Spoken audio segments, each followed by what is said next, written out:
Entramos ya a nuestro espacio de entrevistas con la viceministra de Economía, Ana Cristina Vilés. Muy buenos días, viceministra. Buenos días, doctora María Mercedes, un gusto. Empecemos comentando uno de los términos técnicos que mucho se ha dicho en estos últimos meses, y es una supuesta recesión económica en la que estaría el Ecuador. Viceministra, actualmente, ya en este segundo semestre del 2024, ¿estamos en recesión económica?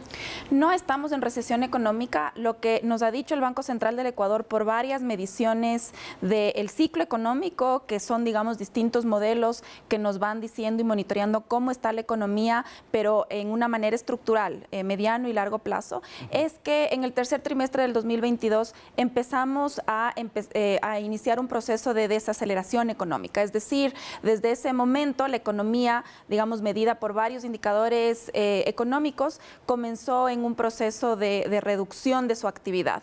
Y de acuerdo a las estimaciones, esta reducción de actividad llega a un valle que justamente fue inicios de este año, segundo trimestre de este año inclusive. Sin embargo, estos indicadores y estas mediciones nos dicen que a partir del segundo semestre de este año tendremos ya un proceso de recuperación o de salida del valle en el que estábamos. Y esto también va en sintonía con todas las proyecciones de crecimiento económico que han presentado no solamente el Banco Central del Ecuador, es decir, las estadísticas oficiales del país, sino también los organismos internacionales, Fondo Monetario, Banco Mundial, en el que coincidimos, inclusive la CEPAL, en el que coincidimos que el segundo semestre de este año pues va a ser un segundo semestre con mayor actividad económica y que justamente vamos ya a empezar a salir de ese valle que comentaba. Ya vamos a hablar sobre el apoyo de los multilaterales, pero estas cifras que usted comenta del Banco Central son comparaciones del 2024 versus el 2023. ¿De esa manera se lo puede calcular, viceministra?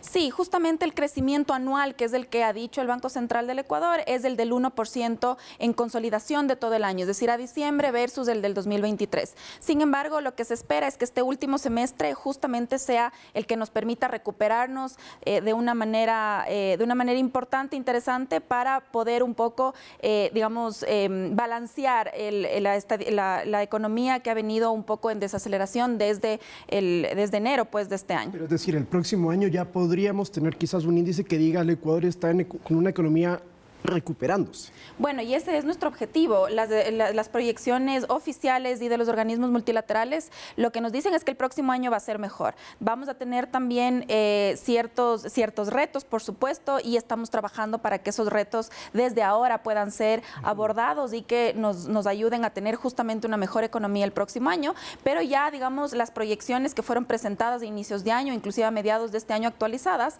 nos dicen que el próximo año va a ser mejor. Hay proyecciones de entre el 1,5 y el 2,5%, es decir, un crecimiento mayor al que vamos a presentar este año. Mayor a lo que se espera para este año, que es el 1%. Bueno, y en ese sentido lo que se ha necesitado para esas proyecciones son desembolsos de los multilaterales. Se tenía pensado sobre los 5.000 en este año, primero del Fondo Monetario Internacional, 1.000 millones. ¿Cuánto más falta de aquí hasta diciembre de 2024? ¿Y quiénes van a otorgar esos créditos multilaterales? Muchas gracias, María Mercedes. Tú has tocado un tema que es neurálgico justamente para la reactivación económica, y es la liquidez.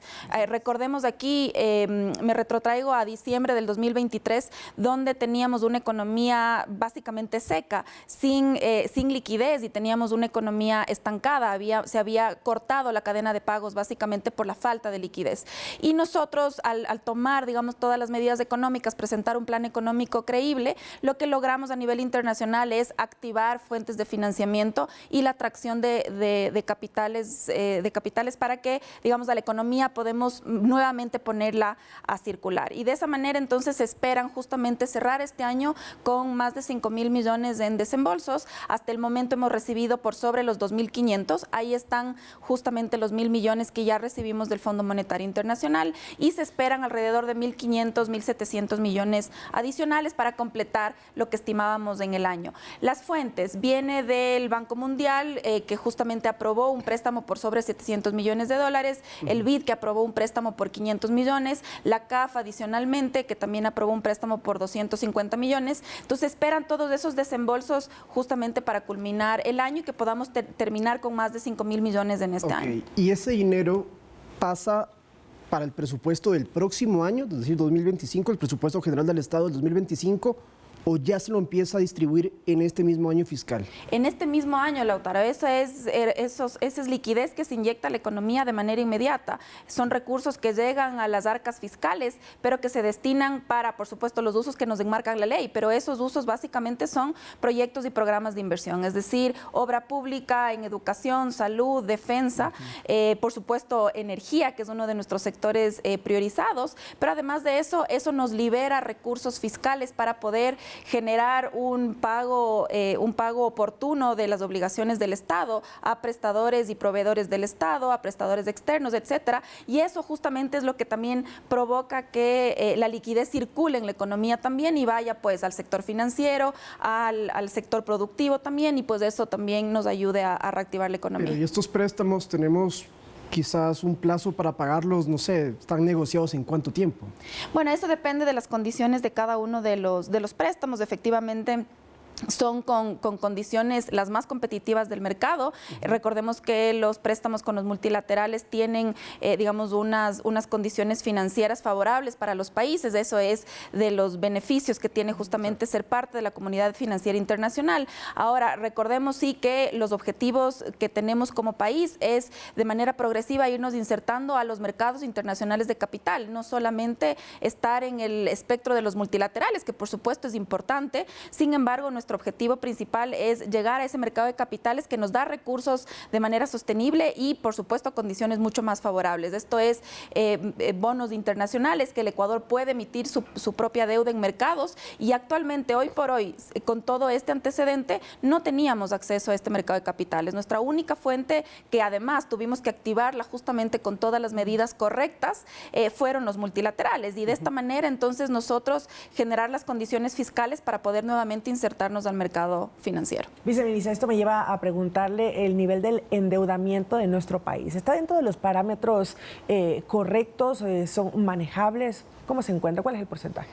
Actualmente nos encontramos en el 49% del PIB. Acordémonos que tenemos una regla fiscal y una determinación por parte de nuestro Código de Finanzas Públicas que nos dice que tendríamos que ir convergiendo al 2032 al 40% del PIB, y nos pone ciertas metas a lo largo de esta trayectoria. Y la meta para este año era del 52% y estamos en el 49%, en el 57%, perdón, y estamos en el 49%. Es decir, estamos en un nivel mucho más saludable de lo que inclusive la ley nos diría que tendríamos de tope, y eso incluyendo todos estos nuevos préstamos en el que el Ecuador ha iniciado a negociar con los multilaterales, y pues en los que estamos ahora. Hay un precandidato presidencial que ha mencionado, y seguramente vamos a escuchar cosas similares en estos días, que si él ganara la presidencia no pagaría la deuda externa. Yo quisiera que podamos explicar eso, viceministra. ¿Qué pasa si un Estado deja de hacerlo? Nosotros el Ecuador lo está haciendo, y de hecho de gobiernos anteriores pagan la deuda externa. ¿Qué pasa si no se lo hace?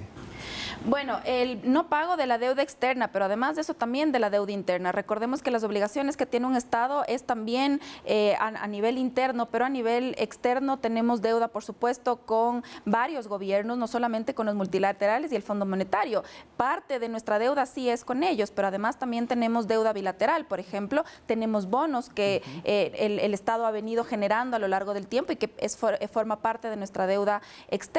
Y el no pagar todo esto, como funciona con una familia, al momento de no pagar esto al banco o a cualquier acreedor, lo que se hace es cortar la fuente de financiamiento hasta que se pueda subsanar, si se quiere, la situación en la que una familia está, en este caso el país esté, para que pueda nuevamente comenzar a reactivar sus pagos de las obligaciones. Y eso lo que hace es frenar la liquidez que el Estado está recibiendo y que, como hemos explicado, es tan importante para la reactivación económica y que justo va a determinar que podamos salir de este valle del ciclo que yo comentaba al inicio y que nos permitiría posicionarnos en niveles más Y la deuda más interna positivos. es este pago a los prestadores de servicio. Entendemos que ya se ha pagado a dializadoras, también a Solca.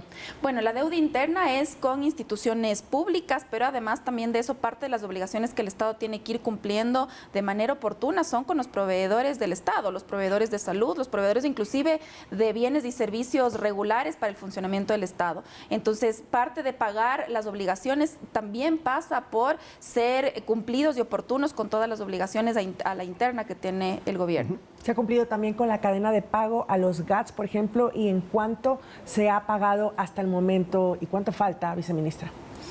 Bueno, a los GATS se ha venido pagando de manera oportuna en lo que nosotros venimos en el gobierno. Es decir, nuestra principal preocupación era justamente estar al día con los gobiernos autónomos descentralizados en el marco de nuestro gobierno. Y eso justamente se ha logrado. Estamos al día en lo que va de las obligaciones generadas a partir de noviembre del 2023. Sin embargo, parte de los problemas heredados es que se generaron muchas deudas a estos gobiernos en periodos anteriores. Y eso lo que hemos venido haciendo es entablando mesas de trabajo para encontrar solución a esta deuda, y en muchos casos la hemos encontrado para que pueda ser subsanada a través de bonos del Estado, pueda ser subsanada inclusive a través de dación en pago de ciertos bienes. Entonces, estamos trabajando con aquellos GATS, con aquellos GATS que tenían una deuda más grande. Sin embargo, en lo que va de nuestro gobierno, pues estamos al día. Lamentablemente se nos termina el tiempo. Solo para finalizar, viceministra, ¿se va a percibir una mejoría? Es decir,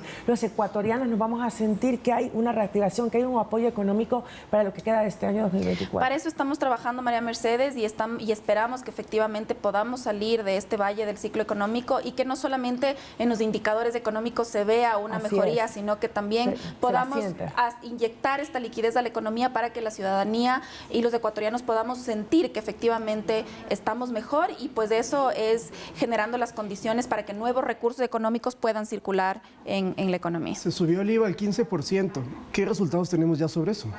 Bueno, tenemos más de 500 millones en inversión ya inyectados y que pueden ser efectivamente generados por esta nueva recaudación, y pues lo que se espera es que podamos cerrar con mejores indicadores de recaudación justamente por la reactivación de la actividad económica y pues de la recaudación del impuesto al valor agregado. 7:33, finalizamos esta entrevista. Viceministra, gracias por acompañarnos. Muchas gracias. Ana Cristina Avilés, viceministra de Economía, aquí en nuestro espacio de Noticias 7.